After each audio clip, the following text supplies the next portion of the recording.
At this time, I'd like to call upon Sister Aafia Siddiqui. Sister Aafia is going to be a sophomore at MIT, inshallah. She's doing her major is in genetics, and she'll be leaving day after tomorrow. Sister Aafia is going to be involved in MSA at MIT, and she's already the Dawah coordinator, and she's already started work, alhamdulillah. Please, Sister Aafia.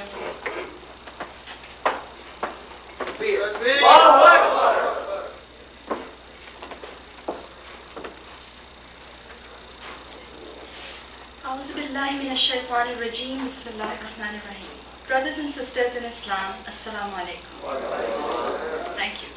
It is my challenge, not only to every single person on the face of this planet Earth, but also, if there's any civilization on any other planet, it's my challenge to them as well, that Islam is the best savior and protector for women. And I am saying this with all this confidence, not out of arrogance, but because I believe that Islam was revealed by Allah subhanahu wa ta'ala, the most just and merciful God, the God biased neither in favor of men or women, the creator and sustainer of both men and women. Islam elevates women to a level that has no parallel. Let's just take one example. Our Western philosophers and saints, they say that woman is the seat of the devil, but the Quran calls her Muhsana, fortress against the devil. They say that she is the one responsible for our downfall from paradise. But the Prophet Muhammad said, paradise is under the feet of a woman, a mother. And that's not all. She has been given rights and protection in every sphere of life. She has all the basic human rights, including the right of inheritance, of owning property, of choosing her husband, of getting dowry, of divorce, of not only earning money, but even keeping every single cent she earns. And what not. You name it, and it's there. But let me make it clear that this earning money thing, in Islam, it is not the responsibility of a woman. Her responsibility, her duty, is with Allah and with her family. And if she takes care of that, alhamdulillah, she's in good shape according to the Prophet Muhammad. That's enough for her salvation. But this does not mean that her duty is to slave away at home like a bondsmaid. This was at least not the practice or the teaching of our Prophet Muhammad or his companions. Once, a man came to the Caliph Umar bin Khattab. He wanted to complain about his wife. He was standing outside the Caliph's house, and from inside, he could hear Caliph Umar's wife giving him a hard time. But Umar's voice was nowhere to be heard. He thought, well, looks like the poor Caliph is in the same torment I am. He started going back. Umar saw him and called him back, heard his story, and you know what he replied? He said, do you not see that my wife cooks my food, washes my clothes, suckles my children, thus relieving me of the necessity of employing a cook, a washerman, and a nurse, even though she is not in the slightest degree responsible for this. And more than that, I have peace of mind on account of her, and I'm protected from adultery. In view of all this, I put up with her excesses, and I would advise you to do the same. And the Prophet Muhammad said, the more civil and kind a person is to his wife, the more perfect in his faith he is. The Quran says, وَعَاشِرُوهُنَّ بِالْمَعْرُوفِ فَإِنْ كَرِهْتُمُوهُنَّ فَعَسَىٰ أَن تَكْرَهُوا شَيْئًا وَيَجْعَلَ اللَّهُ فِيهِ خَيْرًا كَثِيرًا. Live with your wives, treat them with kindness and equity. If you take a dislike to them, it may be that you dislike something, but Allah has kept a great deal of good in it. The Quran further says, وَلَا تُمْسِكُوهُنَّ ضِرَارًا لِتَعْتَدُوا وَمَنْ يَفْعَلْ ذَلِكَ فَقَدْ ظَلَمَ نَفْسَهُ وَلَا تَتَّخِذُوا آيَاتِ اللَّهِ هُزُوًا. Do not keep your wives by force, so that you may injure them or hurt them. And whoever does this wrongs his own soul. Do not treat the words of Allah as a joke. My dear brothers, Allah means business here. And my sisters, this does not mean that we take advantage of all these examples and start taking advantage of men. No. What I am saying is simply that a woman is not an unpaid slave. According to the Prophet Muhammad, she is the queen of her house. And not only that, she is also given permission to go out, and not only that, she is given respect, protection, and dignity. Things which no other society, especially what the West has not given her. The hijab is not a restriction. It allows a woman to be judged by her content, not by her packaging, by what's written on the pages, not the pretty artwork on the cover. We are judged by who we are, by what we have to say, not by how we happen to look while we are saying it. Islam does not see the woman as a prize cow to be paraded before the world. No. The Prophet Muhammad ﷺ summed it up beautifully.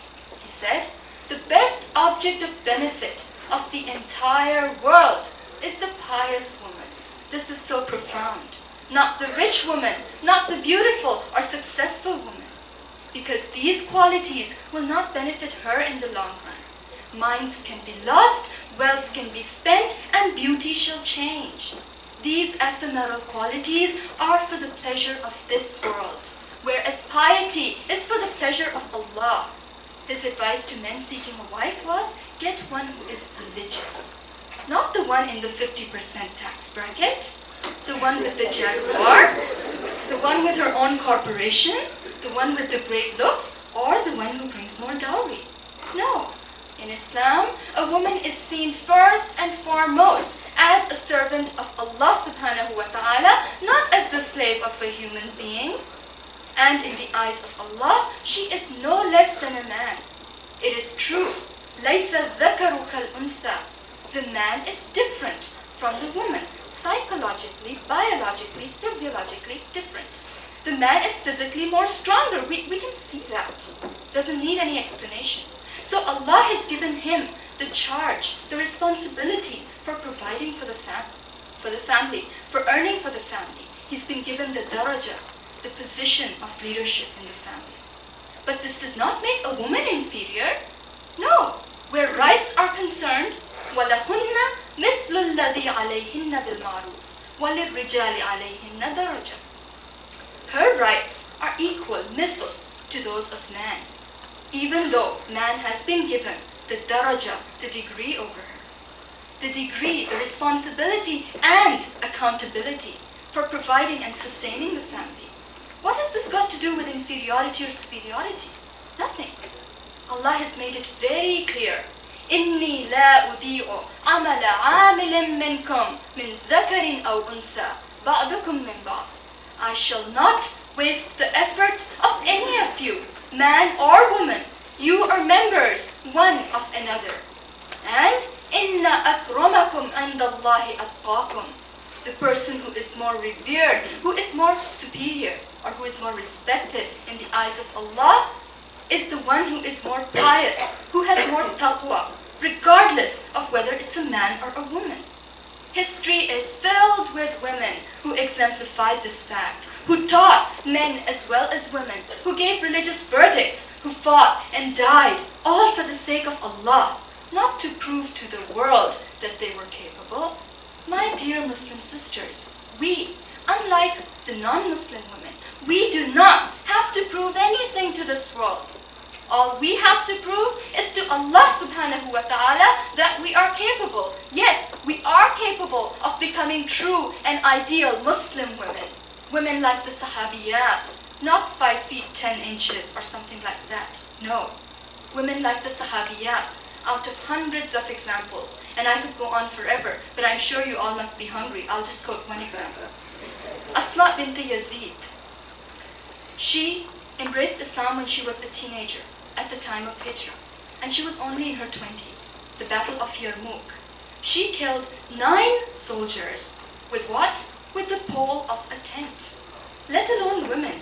I don't know how many men can even do that, today or whenever, I don't know. And not only that, she was also a great scholar. She opened a school, and from her school, many of our respected ulama of the Taba'un period, they graduated from her school. Aisha, Khadija, Fatima, Zainab, Asma, Ammara, Salma, Kulsum, Hakim, there are so many names. Who are all these? These were the scholars, the teachers, the doctors, the nurses, the social workers, the warriors, and the mothers, daughters, sisters, and wives of the times of the Prophet Muhammad. These were the people about whom Allah has said, رَضِيَ اللَّهُ عَنْهُمْ وَرَضُوا عَنْهُ أُولَٰئِكَ حِزْبُ اللَّهِ أَلَا إِنَّ حِزْبَ اللَّهِ هُمُ الْمُفْلِحُونَ. Allah is pleased with them, and they with Allah. This is the group of Allah, and indeed, it is the group of Allah that will succeed. And we did succeed, in this world and in the hereafter. 30 years after the Prophet Muhammad, and the Muslim empire spread all the way from Africa to India and Spain, 3 continents. Why is it, I will ask you, that today we are the third world? We have lost the respect and dignity we enjoyed. We are apologetic and submissive. And to whom? To the disbelievers, the kuffar. Astaghfirullah. Why is it that today sons of the caliber of Muhammad bin Qasim, Tariq bin Ziyad, and Khalid bin Walid are not born? Because we don't have mothers of the caliber of Fatima, Zainab, Khala, and Asma. And why don't we have those mothers? Let us think about this. Brothers and sisters, there are 357 in Surah Nisa, right where the commandments for women are laid. And another verse in Surah Tahrim. Ya ayyuhalladhina amanu, qu anfusakum wa ahlikum nara.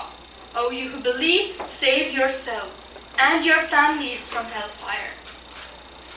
Brothers and sisters, this is one extreme.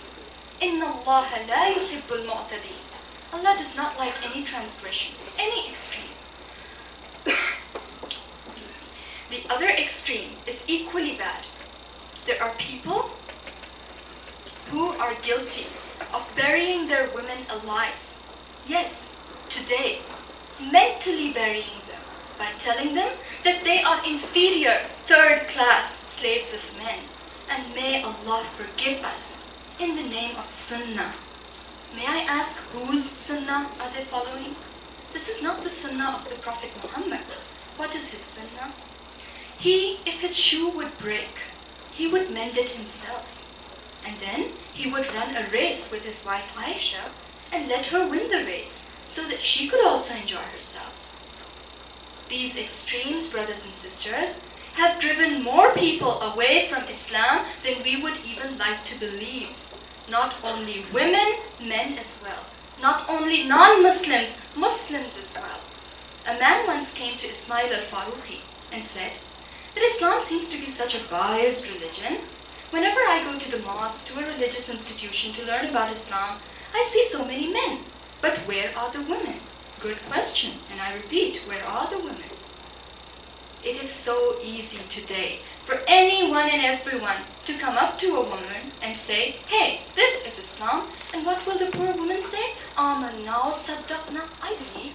Because she doesn't know any better. Her basic right, I should say her duty of education, religious and secular, has been taken away from her. What is the result? Brothers and sisters? Okay, brothers and sisters, this right of education, by taking it away from women, what do we see?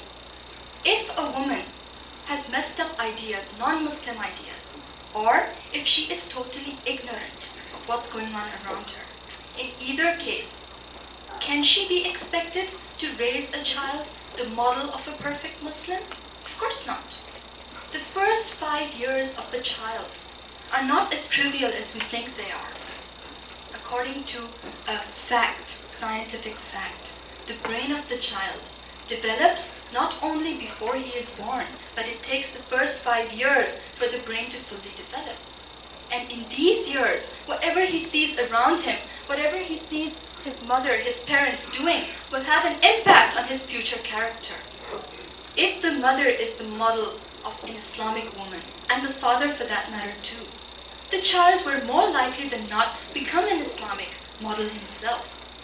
But if the mother herself is locked up in a dark corner of a dark room of a dark home, secluded from the entire world, what can you expect? What is this generation gap that we see? And why are all these un-Islamic, cultural, traditional practices so prevalent in our Muslim world? There's many of them. Let me just take one. Jahez, dowry, as you saw in the skit earlier on. It is a big thing in India and Pakistan at least. And what is this? Well, this is that at the time of marriage, the girl has to bring cash, furniture, God knows what not. This is totally un-Islamic. Then why is it that so many good girls cannot get married because of this? And if they are getting married, a lot of times their parents don't even ask them if they want to get married or not. The Quran is very clear on this. يا أيها الذين آمنوا لا يحل لكم أن ترثوا النساء كرها. O you who believe, it is not lawful for you to take a woman by force against her will. No. And if they do get married, may God forbid it, but if to a cruel, unkind person, they bear his excesses their whole life.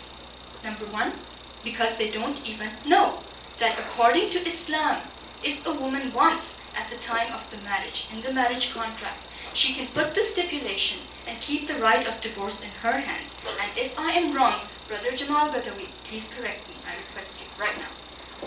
Okay. Okay, he's saying I'm right. Okay. So this is... Pardon? Oh, there's more even. Okay. I don't have time.